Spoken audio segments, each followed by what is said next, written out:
And we're back, Stripe Show podcast on a Tuesday. I'm your host, Travis Fulton. Thank you for making us part of your day. Thank you here for tuning in to a special Stripe Show podcast. Beatin the Bookie will be joining us here momentarily. One of my favorite guests, so good at handicapping so many sports, in particularly golf. We like to ham and egg the major championships together. So I'll be bringing him in here shortly. The PGA Championship, of course, being played at Southern Hills in Tulsa, Oklahoma, a place that I know fairly well. I actually played Southern Hills back in 1998. How about this? 1998. It was my junior year NAIA National Championship. I made it to Nationals as an individual and played Southern Hills. It beat me like a drum. It was set up really difficult. The course has changed since then. Gil Hanse has done a redesign a few years back. And, it's a little bit more open off the tee. And when I look back at some of the notes and I reflect back on the round itself, and I remember a decent amount of things about the golf course. I can remember it being, tree lined. I can remember it being very difficult around the greens. I can remember it being the emphasis of the short game around the greens. I don't think I got up and down all weekend long. At least it felt like. And I remember deep bunkers, some really difficult bunker shots. Guys are going to miss greens. They're going to be in some difficult spots, and they're going to be in the bunkers. And usually when you're handicapping, perhaps you're not thinking so much about bunker play. And certainly short game's been kind of pushed down to some degree. When you really weigh out the value. For example, last week, it was a birdie fest at TPC McCormick Ranch, and you're not depending upon your short game at that facility. And really in most facilities on the PGA Tour, the short game, it's important, but it's nowhere near the importance of other parts of the game. We know strokes gain approach is the most important stat, and it's going to be once again this week. I do think this is a second shot golf course. Yes, it's 7,500 yards. I've been texting with some teachers on site that are out there, and they're saying that it's firm. It's going to play firm. The rough, it's there, but it's playable. I think the PGA is going to make you think through the lie a little bit, and they want you to play a shot out of the rough. So it seems very playable out of the rough. It seems like there's going to be some bounce in the fairways, 7,500 plus. It is going to be a long golf course. But if it was soft, you can eliminate, I think, a large portion of the field giving up that kind of distance. So I think that's good. Fast, I think playing out of the rough is going to be a good thing. When you look at these greens, the greens aren't that big. There's a lot of undulation to them. There's some really creative and interesting pin placements here. And you start getting in the wrong spots, missing these greens, you've got your hands full. So we've got to elevate short game. I've been really thinking through my players and who has the short game to win this, because you're going to have to save some pars. You're going to have to avoid the double bogey because it's out there. It's a championship golf course, terrific course, sits in Tulsa, Oklahoma. And as I'm building my model here, before we bring in Beatin the Bookie, and I know a lot of you here tuned in to see who he's going to be betting this week. Of course, strokes gain approach. I like to, look at that statistic. I like to, kind of splice it out a little bit more. I think you are going to see some longer approach shots here, 175 to 200, right? You're going to be seeing some of those types of shots. So who's your good middle to long iron type of player? Some big par fours. Only 2 par 5s on this golf course. Obviously, as I mentioned, with strokes gain approach, I'm really elevating strokes gain around the green, just underneath that, and kind of leveling it out with strokes gain off of the tee. Now, we know distance always is an advantage, but I do think the firmness of the fairways helps. I do think playing out of the rough helps some of these other players that are not as long, and they can lean on their short game. When you start thinking about like a Kevin Na who gives up so much distance, I think that is a good thing for him when you're looking at this. So strokes gained off the tee, I kind of put right there with around the green, but I am probably going to be emphasizing that around the green, that scrambling statistic a little bit more. And then, of course, having that putting week, strokes gained putting. We are on bent grass. I don't think they're going to be that fast. I think it'd be difficult for this course to really speed up these greens because of the undulation if they want to maintain the integrity of some of these pin placements. So I don't think these are going to be real fast greens, but I do think the golf course will be firm. You look at the weather, very interesting here with the weather. Thursday is 92. Yeah, good luck with that in humidity. 10 to 20 miles per hour wind, probably like a stock day in Tulsa. I can remember that's probably about what it was when we played there. 92, 10 to 20, and you would get some gusts once in a while. And of course, that wind just going to make it that much more difficult. Friday, 88, 10 to 25 mile per hour winds. And then there's a 50% chance of rain. And it drops to a high of 65 on Saturday. My goodness.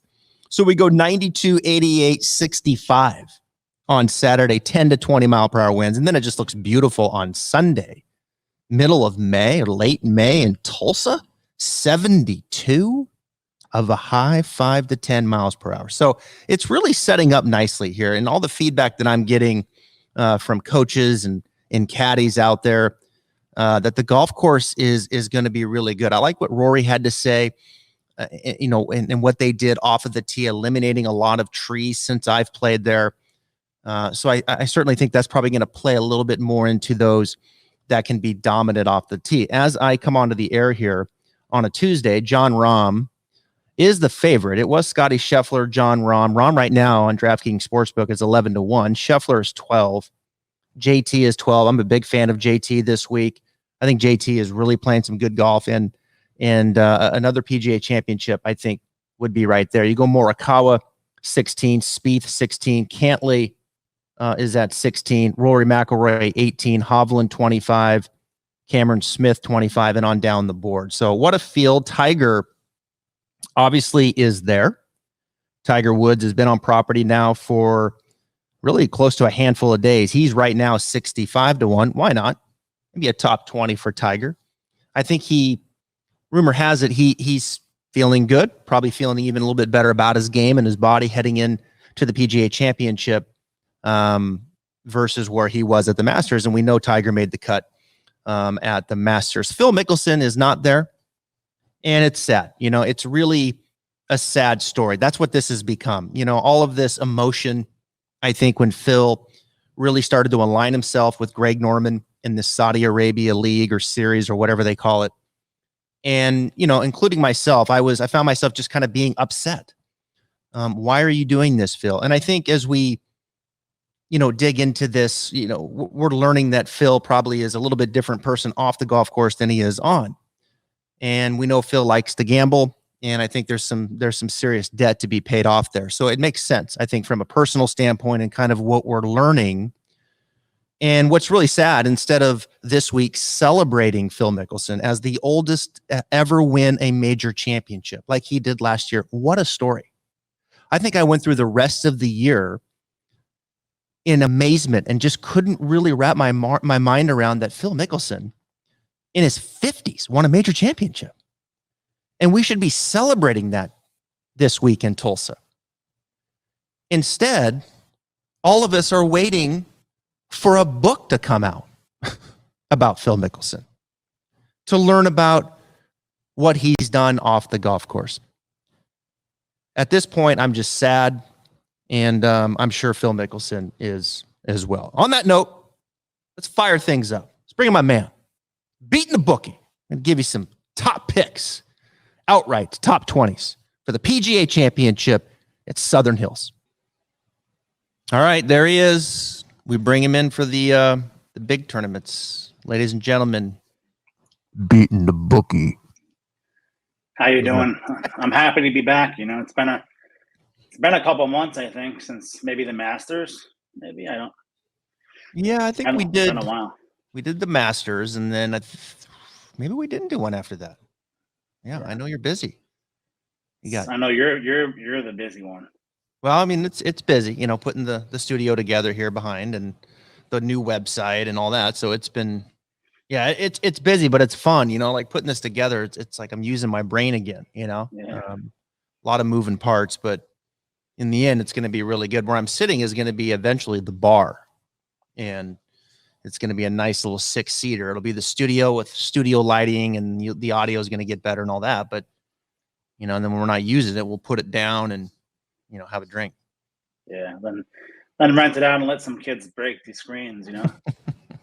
Yeah. Well, let's hope that's not the case. Well, hey, it's the PGA Championship. Here we go, man. It's flying. I tell you what. I mean, time flies, but this year, it's flying doesn't do it justice. I mean, we're almost in June, for crying out loud, and the Masters feels like, I don't know, 6 months ago, and the PGA's here. $18 a beer if anyone's interested, on site. 19 for a seltzer. 19 for a seltzer if anyone's interested. Probably like what, 39 for a mixed drink. Jeez. Yeah.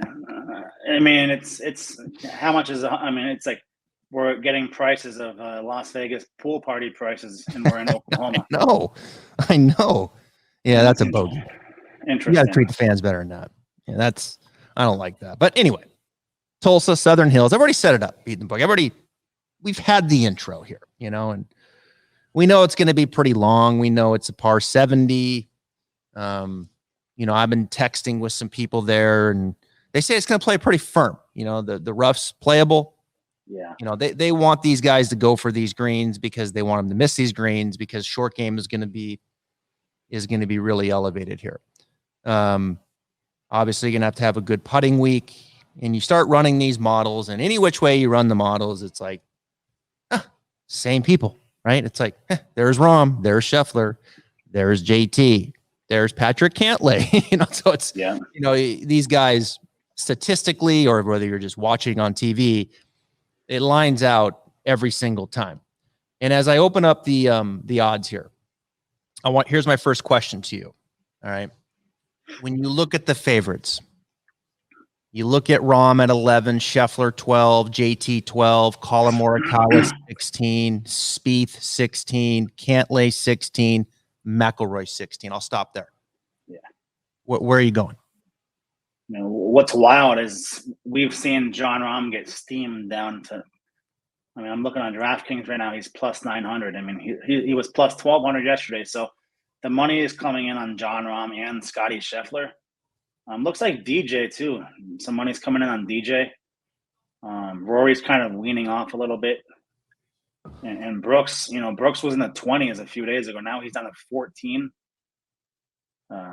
Pretty wild. I mean, you got some pretty short odds on a lot of these guys. I mean, Brooks is plus 1,400. JT is 1,800. So, I mean, I guess if we're not going past Rory, I think it's wild that DeChambeau is 14-1 when he's coming off, hand surgery 5 weeks ago. He hasn't played a tournament since then, and before his surgery, he was playing very poorly. I mean, partially probably due to the injury, obviously. I'm intrigued. Bryson intrigues me because Bryson's 100-1 to win. DraftKings Sportsbook. Oh yeah, sorry, I pulled up the the U.S. Open odds. But get off of that. Okay.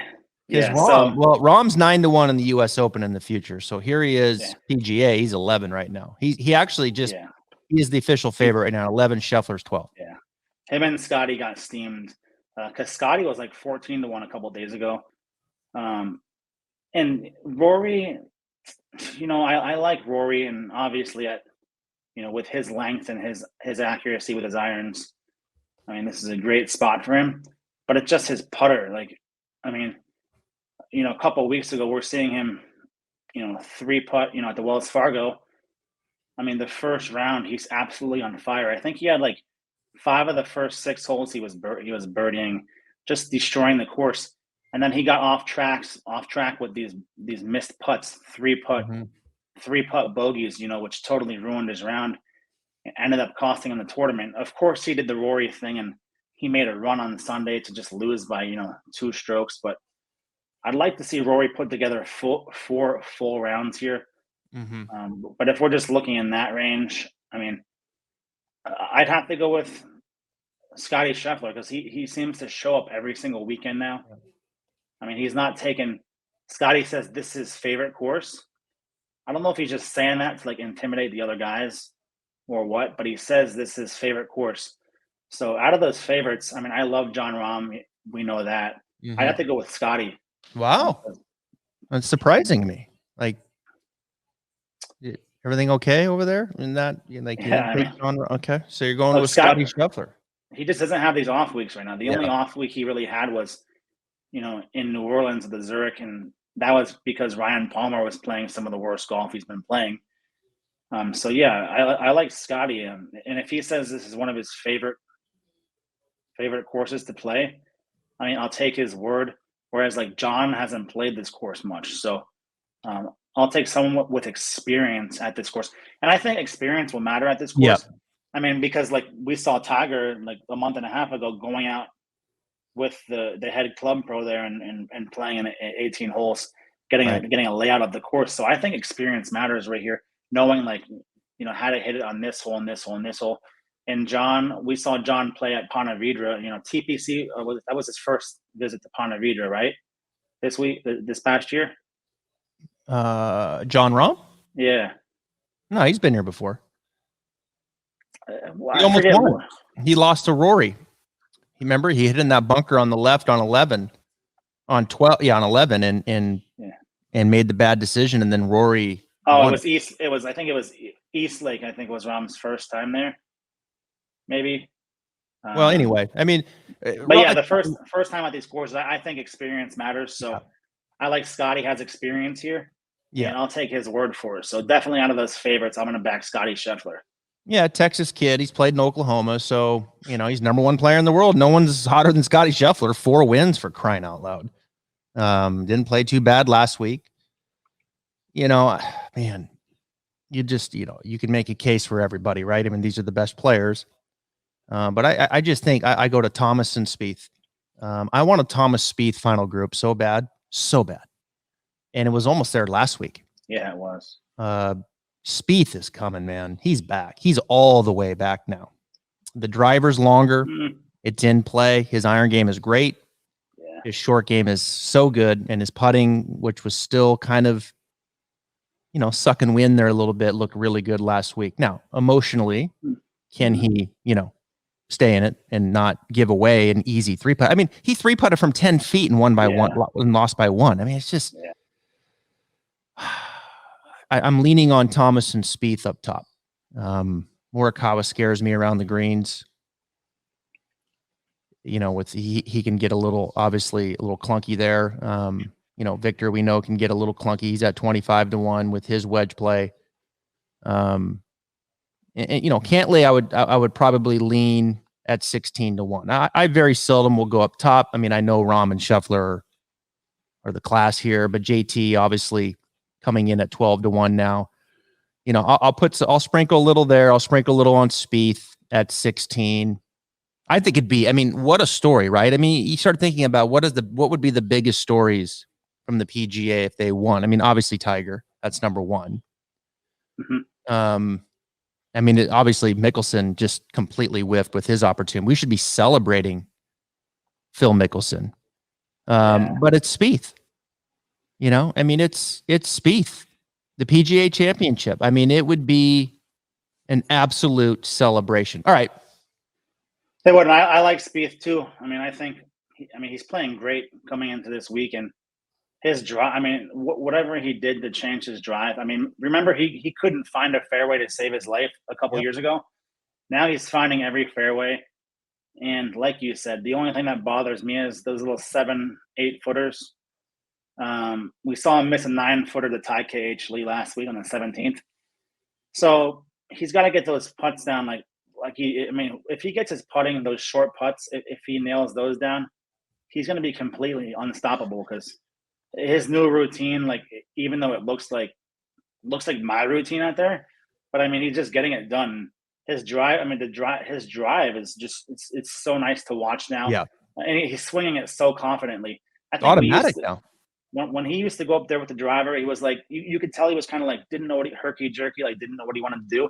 Now he's going up there with like so much confidence and just smashing it. So Yeah. I love Spieth. Yeah. So I mean, if I had to pick up multiple people at that, Scheffler, Thomas, Spieth, Cantlay. I'm loading up. Not really backing Patrick and Rory and Victor. Victor doesn't really do it for me. So yeah, like you said, Scheffler, Thomas, Spieth, one of those three guys, you can't go wrong. I mean, he won the RBC losing 2.5 strokes gained putting. Spieth did. And he only gained 1.4 last week and got second and lost by a stroke. If Spieth goes plus 3.5 putting, he wins by 3. I mean, that's how good he's hitting the ball. We know his short game is sick. Telling you, the Grand Slam complete this week, Jordan Spieth. All right. 25-1, Hovland, Cam Smith, Lowry. Wow, Lowry's at 25. Interesting. Dustin Johnson's at 25. I don't think Lowry deserves to be at 25 with Hovland, Smith, DJ. Xander had a great round on Sunday. Not surprised. Playing off the pace, freewheeling it. Here he comes. Mm-hmm. He's 28. Hideki's 28. Love it. Will's 35. Any of those names that you are going to put a little cash on? Yeah, like you said, Shane Lowry should be more in like the 38-40 range. 25-1, no thanks. DJ 25-1. You like it? He's been playing pretty well lately. I mean, it's all right. I might take DJ for like a top 10, top 20. Xander, I'm not really interested in that. Cam Smith, I mean, Cam Smith is one of those guys that he plays like lights out and he goes in spurts. And since he won the Players, he's just kind of like not been there, kind of fell off. Maybe he celebrated it a little too hard. But I want Cam Smith to do well. I'm just not sure it's going to be this week. But this is one of those courses where, like, if he goes on a crazy streak with his putter, he could just run away from people. So in that range, I mean, Cam Smith would probably be one of the guys I backed, and Hideki. I think Hideki is fully healthy now, and we're seeing his game, come on pretty strongly. So I'd probably back Hideki and Cam Smith. Zalatoris, I like it. Zalatoris, just whenever I bet on him, he just lets me down. And 35-1 for a guy that's really never won. I just have no interest in that. I mean, I think it's 45-1 for Koepka, 35-1 for Zalatoris. I'll take Koepka any day of the week. Yeah, and Connors too over Zalatoris. So right.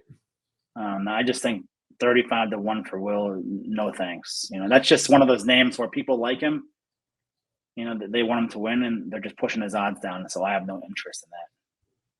I mean, look, no one right now. You can make the argument Hideki's iron play is better than anybody in the world right now. I mean, he was so good with his irons last week. AT&T +9.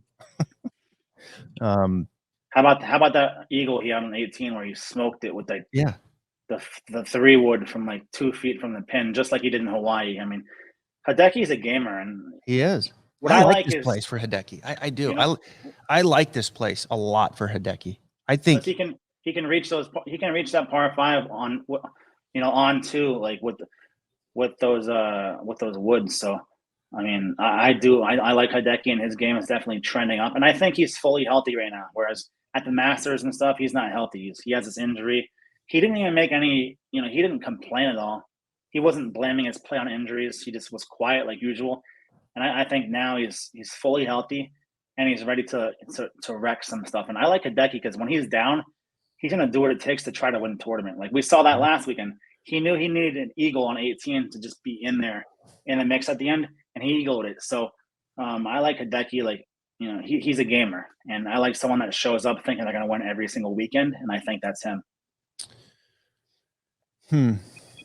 Yeah, I've played it 28-1. Actually, I got it at 30. Sorry, but it's 28 right now. I've played it. I played him last week too to win, and he was third.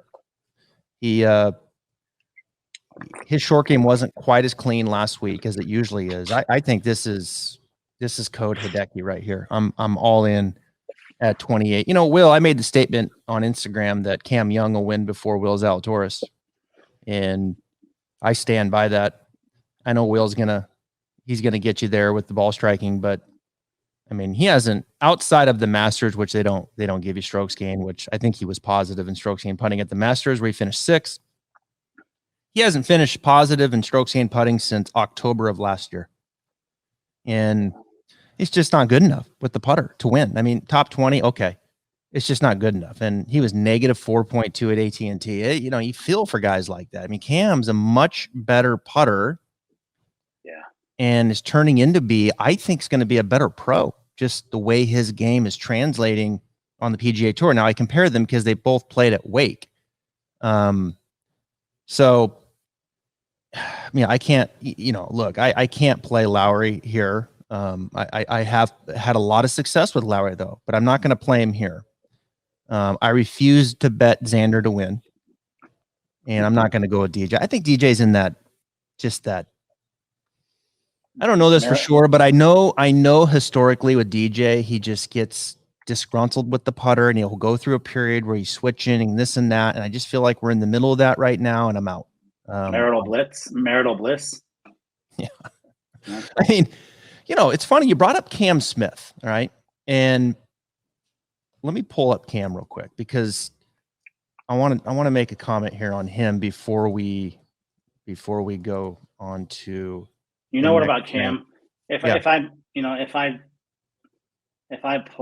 pass on Cam, he'll if I pass on Cam for, like, say, Hideki, right? Yeah.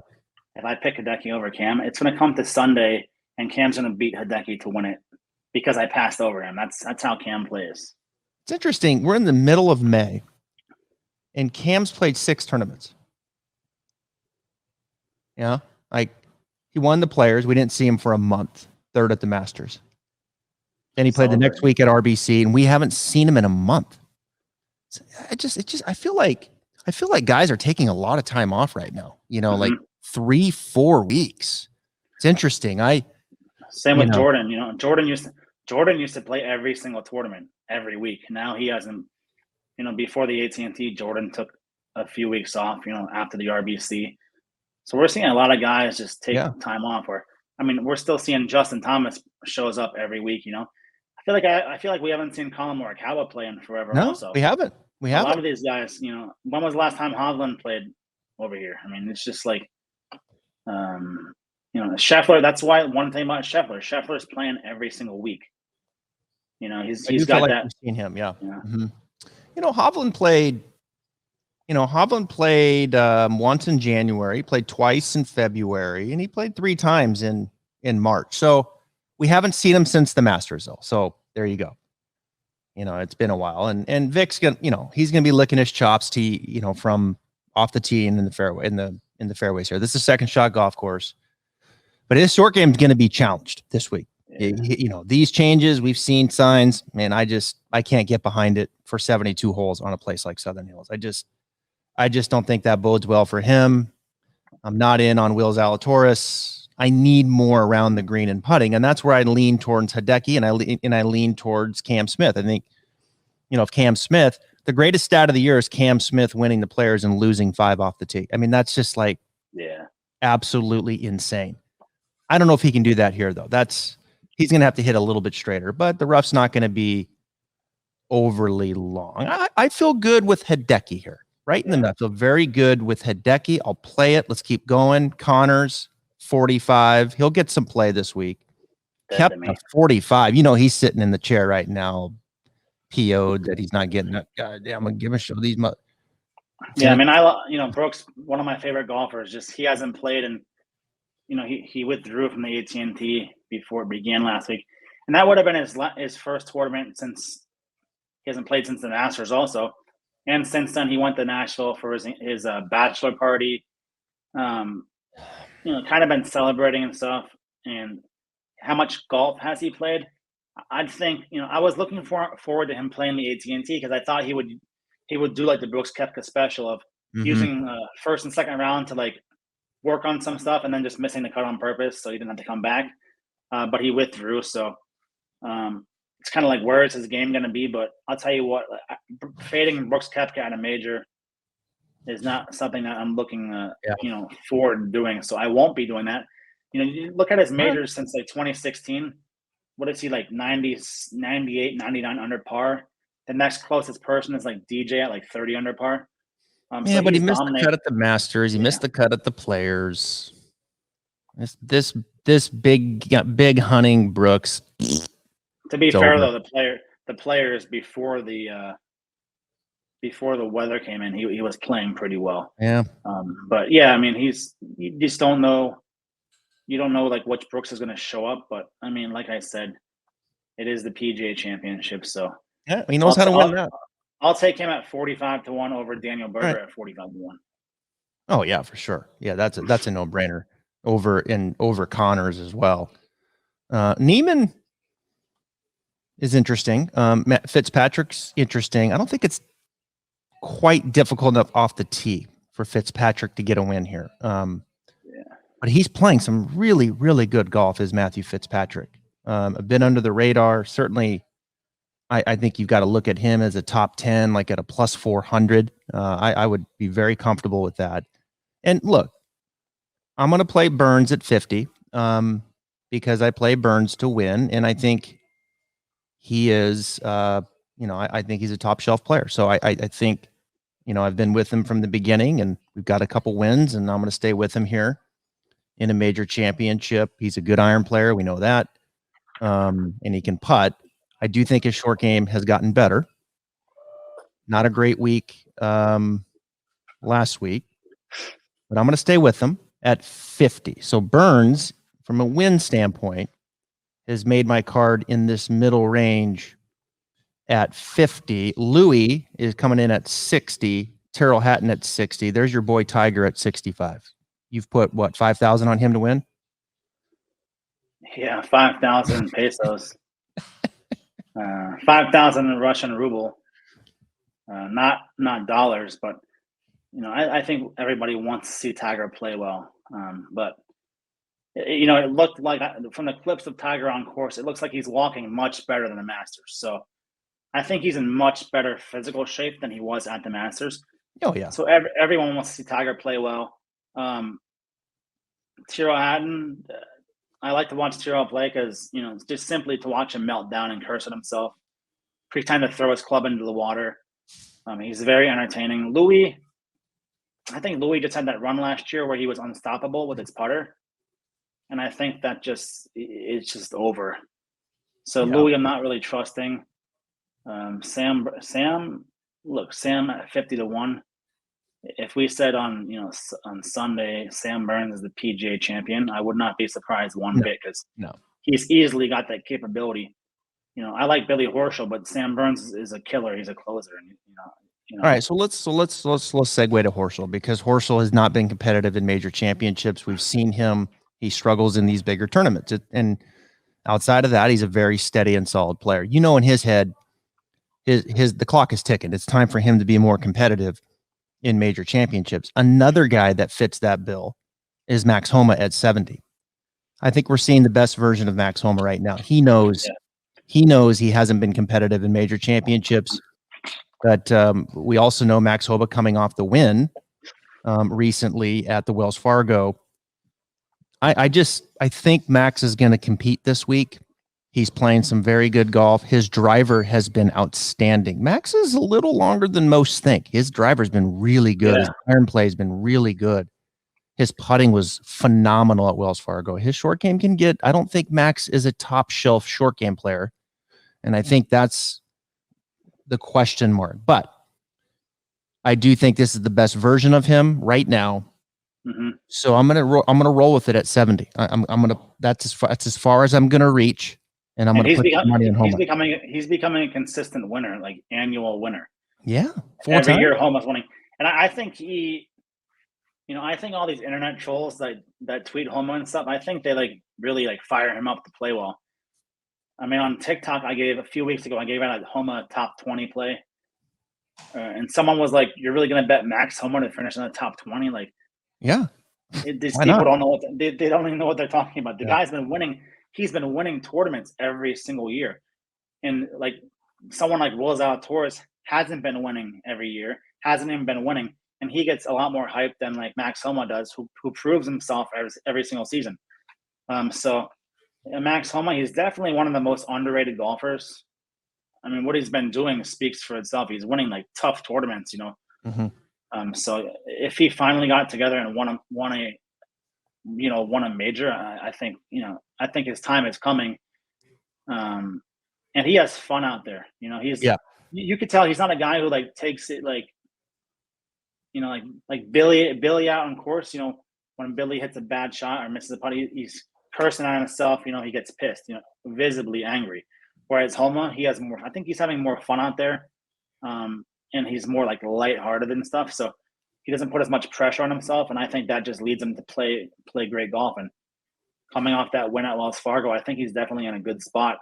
I'll definitely back Homa at 70-1 before I would back Tiger, Tyrrell, Oosthuizen, Fitzpatrick, Keegan Bradley. So I mean, how does Keegan Bradley have better odds than Homa? So Well, Keegan's won the PGA. Yeah. And he's, it's a good question because, Keegan has found some things with his putting now, and he is starting to, he works with, oh my gosh, now it's just slipped my mind. Phil Kenyon. That's who he works with.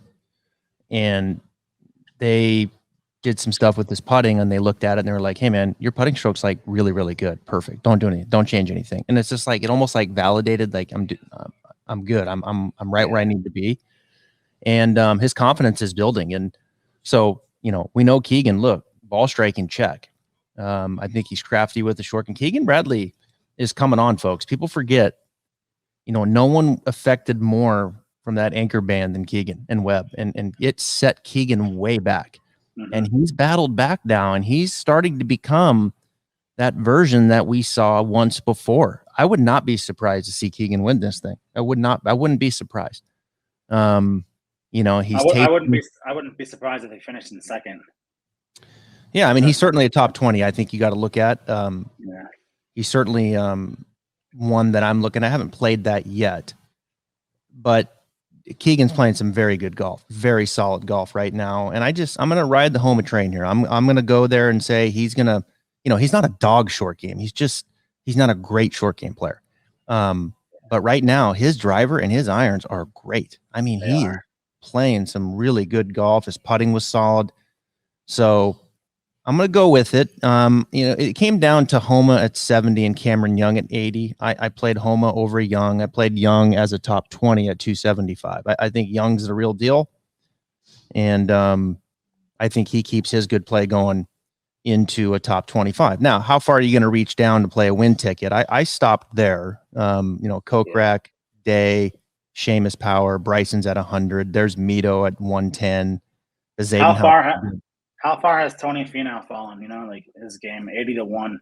Well, finally, he's showing a little more signs now. His putter has at least popped, like the top of the putter head, like is now popped up out of just above the bottom, the surface of the ground.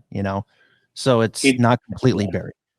He had to go to Mexico to find his game. And he found it just one round too late. Keep going down this list, and man, it's difficult. The Zadenhout's going to be giving up a lot off the tee. Fleetwood, no thanks. Munoz played great. Very disappointing on Sunday. I think the pressure hit him. Yeah. But that had to be encouraging for him to go and finish in the top 5 there last week. Justin Rose, no thanks. McIntyre, no thanks. Abraham Answer, all right, interesting, at 110. He can't putt right now. Can't putt. He's fallen off. I mean, in Mexico, I thought he would play great in front of his home crowd, and just stunk. He'd get he'd birdie a hole, then immediately follow up with a bogey. So his game's all over the place right now, and his odds speak that. Because usually he would be like 50-1. I mean, down to 110-1. So yeah. Well, you mentioned Tony Finau fallen. I think I'll answer that question on who's fallen more, and that's Patrick Reed. Yeah, by far. 130-1. My God. What if I had told you after he won the Masters that in a couple of years he'd be 131 at the PGA? Yeah, and I like his wife has that little one Twitter account when she was complaining about Tiger getting the escort around the course. last month. So Patrick, he hasn't shown any signs. Pre-COVID. I mean, he got COVID. Like, what was it last year? He got pneumonia, and he just hasn't been the same golfer since. So. Mm-hmm. Speaking of falling, Ricky Fowler at 200-1. Hey, Ricky said that he hasn't ruled out going to Saudi Arabia yet. He hasn't made a decision one way or the other. Does that like keep you on the edge of your seat that Ricky Fowler might go play in the Saudi series? It might be beneficial to us because then we wouldn't have to see any more of his commercials. I'm actually surprised. That's a very good point. I'm surprised he's actually playing, to be honest, because I didn't think he even qualified for these things anymore. But that Ricky, I mean, I don't know, these swing changes he incorporated.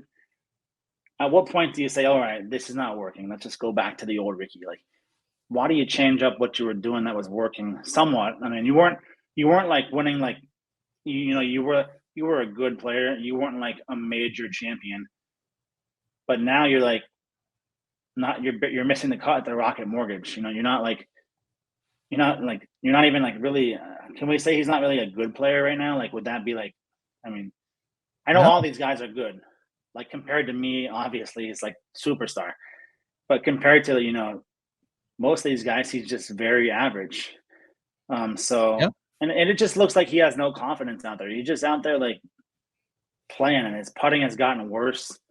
I don't know what he's doing. And if he goes to Saudi, I mean, that's good for him. But I mean, I don't think anybody's going to miss him here, to be honest.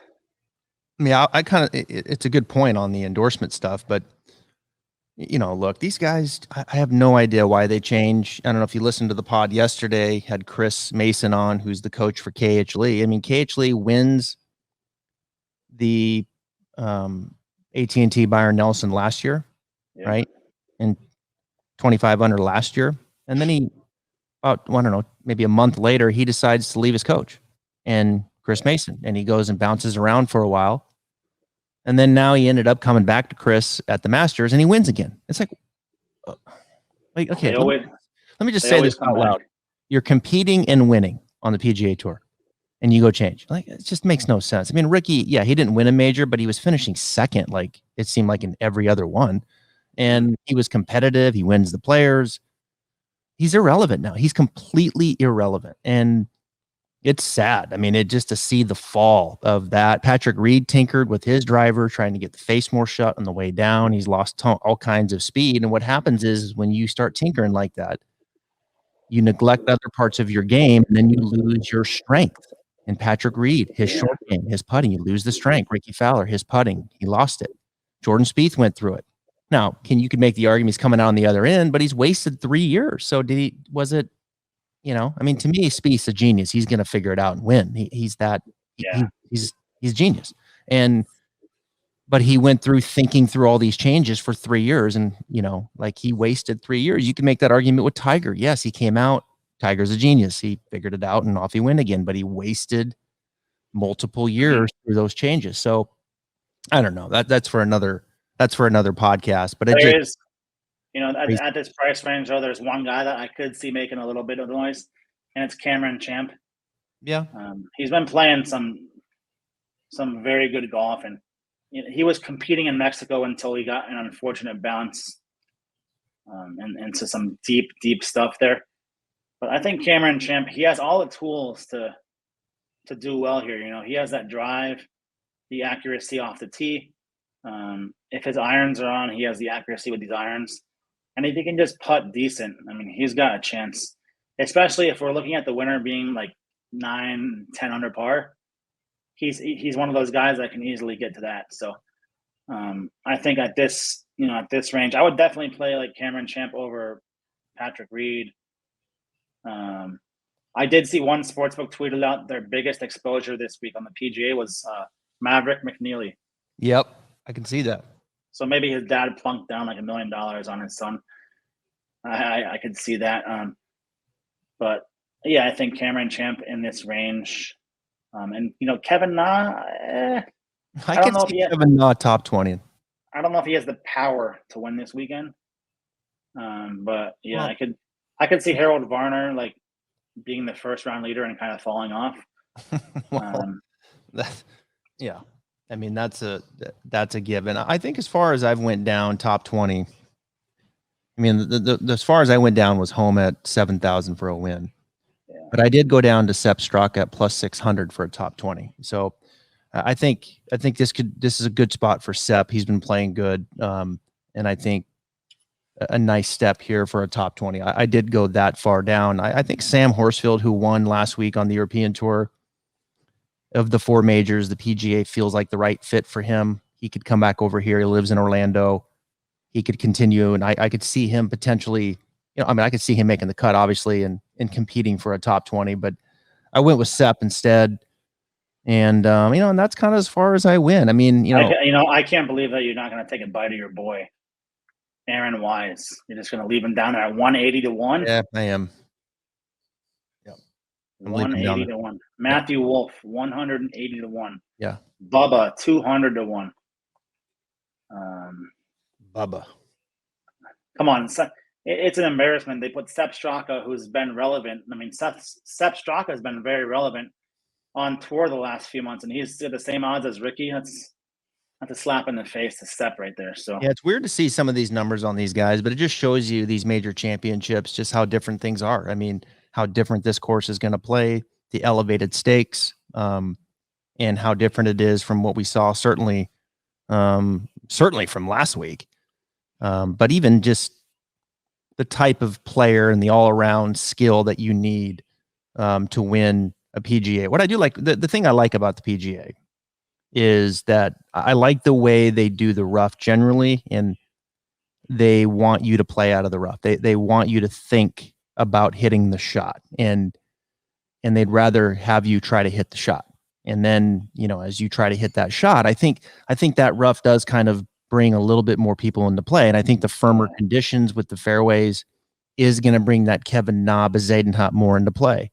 Where if it was, they say the rough this year is like Oklahoma hasn't gotten much rain in May, so the rough's very it's not as bad as it would be like in August or September. So I was listening, and they were saying like bombers could have some success here even if they miss the fairways. So I don't think it's going to play as tough as it would be if it was in like August or September. But I think it'll still be tough, and you really never know what you're going to get at these things. And we still haven't talked about your boy Garrick. He go 500 to 1, 500 to 1. That's worth $2, isn't it? That was the greatest pick of all time. You got to admit. His first tournament here, and it was on the show that I did. I only got one pick too, and I picked Higo, and he won. He must be like your cousin or something. No, I was watching him on the European Tour, and he came over, and I thought Congaree would be a good little fit for him and European style, and off he went. And he was just, well, if you remember, Chesson Hadley. I mean, I think he bogeyed the last 2 to lose. Yeah, I had Chesson Hadley. He was like, I think he was like 6. Remember, he couldn't find the fairway or the green with his iron. I think on 18 he had a chance to like win it, and Hadley, I believe he hit it into the bleachers behind the 18. Yep, he did. Then he putted. I think he putted with his hybrid, which went like 20 feet past the hole. So yeah, that was a nice. You won't have one that tops that, because that's like as good as you can possibly get with long shots, because long shots like that they don't really win that often. No, John Daly's 10,000 to 1. He is, and I just watched his little special from when he won it in the past. Sean McKeel, good to see him back, 10,000 to 1. Cheka, Rich Beam. I'll tell you how far Alex Cheka's cut. He lost his game, and then he started winning on the Champions Tour. Now here he is playing in this, and he'll be hitting driver 3-wood into par 4s probably. But I remember last minute I got called up to play in this like event, and they needed a couple names, in industry. So they fell all the way to me, and so I went up there. It was Cheka in one group. It was, who was it? Paige Sporanic in another. Did you beat Paige? I can't remember the other one in the third group and me. So what if you do those things like this Paige tee? Like We were all in a group. Which tee box is she teeing off from in those things? I remember. Like the ladies tee, or is it about like as far as I do? And she smokes it. Yeah. But we finished. Cheka won, of course, and I think Paige finished second. I finished third. Our group. You might not want to tell people that. Well, I just did. I'm just saying, like, that's how far Cheka was. That's where Cheka was. He's playing golf with me, and now, this was probably 4 or 5 years ago, and then now he's, here he is. He catches fire. He wins on the Champions Tour, and he's playing in the PGA Championship. Oh man. Yeah. Anyway, all right. Well, that's some things to think about. Man, you come all the way. There's Keimer. I mean, you just come all the way down, and it's he shows up at majors usually too. He plays he can surprise some people at majors sometimes. And look at Lahiri. I mean, I can see Lahiri top 20 finish. I mean, he's playing stretch too far here. You can't stretch too far here in the PGA. Yeah. Like, it's like, all right. I mean, Wai Yang won. I mean, that was like a fluke when he beat Tiger, but this is big boy golf here. I'm telling you, Southern Hills is a championship golf course. It's going to show really well. Of course, it wasn't here originally, and now it is. And this will show out. This is a cool course. The 18th hole, it's one of those holes you got to hit it down there, and there's not a very big flat spot. You can be in the fairway, but have a really uneven, like almost like a downhill lie that goes back up the hill into the pro shop. So there's going to be some uneven slope as well to navigate. And just wait till you see some of the short game shots and some of the big explosion shots out of these greenside bunkers, because there's some big ones deep. It's actually pretty cool. I was like, looking over the course, and the heads, the groundskeeper or whatever, the course, the course pro or whatever they are. They mow the entire course, like the fairways, like even in between tees. I thought that was pretty cool. Yeah. I mean, it's going to be, like I said, like I think 14 out of the 18 greens are surrounded by like 4 bunkers. Yep. So we're going to see some guys just have absolute meltdowns in those bunkers. Like, I mean, I think we'll see a few meltdowns. So I'd put Tyrrell Hatton at like minus 500 to meltdown this week. And if we're going with one golfer, like, I don't think we did this before, but if I'm just saying there's one guy that's going to win, I'm going to go with Scotty Scheffler. Okay. Just pick one guy. So who would you pick? JT? No, I'm picking Spieth. And I'll have Spieth too. I mean, I want Spieth to win. You want him to complete that Grand Slam. I do. I think that would be huge for his confidence too. I think it's been weighing on his mind for so long. He's had so many chances to complete it. I think if he finally completes it, it'll let like a bunch of weight off his shoulders, and he'll finally just play like relaxed and stuff. Because the one thing I think Jordan's not doing right now, he doesn't look like he's so relaxed. He's always that way though. Questioning him, like he just overthinks it too much. It would be very nice to see Spieth win. I mean, and then his star would rise. He would even more. He'd get it back up to like where he was a few years ago. And he might, when Ricky moves to Saudi Arabia, we might see Jordan take those commercials. Well, here he is. He's on AT&T now. So. All right, good stuff. Rocket Mortgage, Jordan Spieth, Rocket Mortgage, partnership made in heaven. Yeah. Good luck, Ricky. Maybe Puma. Good luck with that, Ricky, with teeing it up with Keimer and Ian and Lee Westwood every week. But, hey, Ricky likes it. Isn't John Daly going there too? Probably. Yeah, might as well. So, all right, man. I know of another name going there too, but I've been sworn to secrecy. Well, it's going to be coming out soon. I mean, it's going well. I mean, it should be. I mean, they denied it, so they know now it's going to play out in court. And then, well, we're not going to know soon, because now it's going to play out in court sooner. So no player is going to attach to it until it plays out in court. And then whichever way it sides, then at that point, if they can, then we'll come out. So how much say you had 10 million in career winnings, right? And you played on the tour for 8 years. If they offered you 50 million to come over there and play, would you play? Like, if they offered you 50 million guaranteed, like up front, would you go? You have to take it. I mean, you have to. Yeah, I mean, yeah, you'd have to think about it, right? It's easy to sit here and be upset and to throw stones. I think it's laughable with Ricky a little bit, just that he's on every opportunity, right? On these financial, and good for him. But yeah, you'd have to think about it. Like you'd have to really think about the impact that would have, but you've got to play strategically, which these players are, because they're not going to push their name out there until they know that it's good to go. And I think with the tour drawing the line early in this first event saying, no, you can't go. Okay. Now it's going to go to court sooner.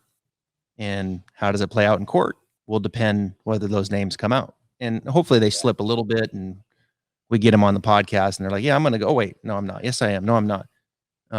But yeah, there's I think the names that we hear, we know. Sergio's going for sure. He's not going if it doesn't happen. Yeah, I mean, they should just throw him off anyways, to be honest, after his little meltdown a couple weeks ago.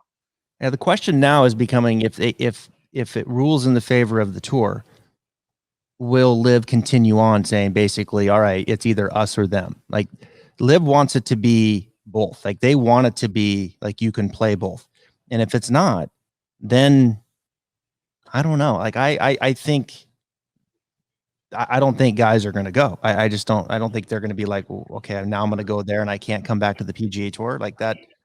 I just think the PGA should have like been a little more lenient. They're not going to have many tournaments, and they're on like YouTube TV, so it's not like they're taking views away from you. So I mean, they're taking names. Yeah, I mean, yeah, but nobody's watching. Like, there's not one person tuning in this weekend for Sergio Garcia, no, Jason Kokrak, Ricky Fowler. You know, Ricky Fowler had a huge fan base 10 years ago, and that's long gone. So I don't blame him for wanting to play there because what's 45 golfers now in the live tournaments. I mean, the worst he can do is 45th. There's no cut. He's not going to miss a cut. So I don't blame him. Right. So. All right. Well, we'll skin that as it comes about. But anyway, good stuff, man. Appreciate you coming on, beating the bookie. Let's get a winner this week. I've been running second here in the last, the last 3 weeks, second place. I gotta see if we can get Spieth over the finish line this week. And at 28. Hideki would be a nice hit here. But obviously if Homa would come in, then I might go to Sizzler or something. And don't forget to get your Jordan Spieth round 1 leader tickets in, because that is an auto bet every single week. And you can pick him up right now to be the round 1 leader at, let's see. You can pick him up at 35 to 1 to be the round 1 leader. Yeah, keep it going. So, I wouldn't be surprised. Would not be surprised. Yeah, I love him this week. I really do. He's a fast starter, so make sure you hit it.